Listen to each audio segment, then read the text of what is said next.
మీ మోకాల నొప్పులకు ఎటువంటి సర్జరీ లేకుండా ఎపియాన్ పెయిన్ క్లినిక్ అందిస్తున్న అత్యాధునిక చికిత్స.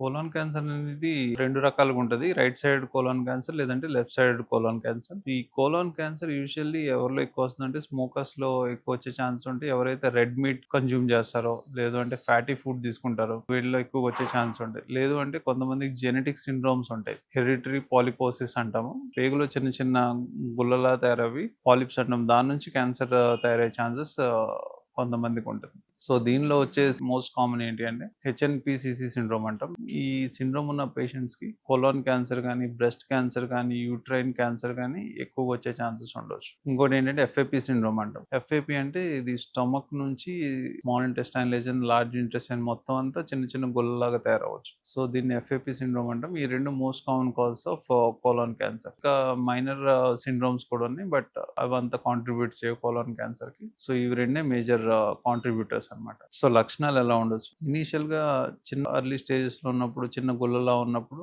మనకి ఏ సిమ్టమ్స్ ఉండవు. కానీ ఫస్ట్ అండ్ ఫార్మోస్ట్ ఏంటి అంటే బ్లడ్ ఉండొచ్చు, అది మోషన్ లో. దాన్ని microscopic occult blood in the stools అంటాం. లేదు అంటే మనం అది బయటికి కనపడదు, మైక్రోస్కోప్ కింద చూస్తేనే మనకి అది అందులో ఆర్బీసీస్ ఉన్నాయా లేదా అన్నది తెలుస్తుంది అనమాట. ఎర్లీ స్టేజెస్ లో వెయిట్ లాస్ ఉండొచ్చు, ఆకలి తగ్గిపోవచ్చు, లేదు అంటే ఇంటెస్టైన్ బ్లాక్ చేసింది అంటే ట్యూమర్, పేషెంట్ కి వామిటింగ్స్ అవ్వచ్చు, బ్లడ్ రావచ్చు మోషన్స్ లో. సో ఇవన్నీ కొద్దిగా లేట్ స్టేజెస్ లో వచ్చే ఛాన్సెస్ ఉండొచ్చు. కోలాన్ క్యాన్సర్ అనేది కోలాన్ లో స్టార్ట్ అయ్యి కోలాన్ పక్కనున్న ఇంటెస్టైన్స్ మధ్యలో ఉన్న బ్లడ్ వెజల్స్ కి పక్కన చిన్న చిన్న నాడ్యూల్స్ లా రావచ్చు. దాన్ని లింఫ్ నోడ్స్ అంటాం. సో అక్కడ నుంచి లివర్ లో కానీ లేదంటే లంగ్స్ లో కానీ పైకి పాకే ఛాన్సెస్ ఉంటాయి అన్నమాట. దీన్ని ఎలా డయాగ్నోస్ చేస్తాం? యూజువల్లీ దీన్ని మనం కొలనోస్కోపీ ద్వారా డయాగ్నోస్ చేయొచ్చు.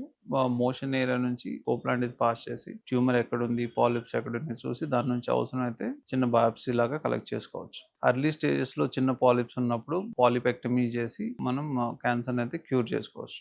లేట్ స్టేజెస్ లో ఉంది అంటే మనం అది ఏ స్టేజ్ లో ఉందన్నది చూసుకోవాలి. సో దీన్ని ఎలాగంటే ఇదర్ సిటీ స్కాన్ లేదంటే పెట్ స్కాన్ ద్వారా డయాగ్నోస్ చేసుకోవచ్చు. సో ఎర్లీ స్టేజెస్ లో ఉంటే మనం ఆపరేట్ చేసి ఈ ట్యూమర్ ని తీసేసి మళ్ళీ ఇంటెస్టైన్ కంటిన్యూటీని రిస్టోర్ చేసుకోవచ్చు. సో లేట్ స్టేజెస్ లో ఉన్నట్టయితే ఇనిషియల్లీ మనం కీమో లాంటివి స్టార్ట్ చేసి ట్యూమర్ ని డౌన్ చేసి దాని తర్వాత సర్జరీ చేసినట్టయితే బెటర్ ఇది ఉంటుంది అనమాట. ట్రీట్మెంట్ పద్ధతులు ఒకవేళ రక్తంలో వచ్చినట్టయితే ఇది మనం ఎంఆర్ఐ ద్వారా డయాగ్నోస్ చేయొచ్చు.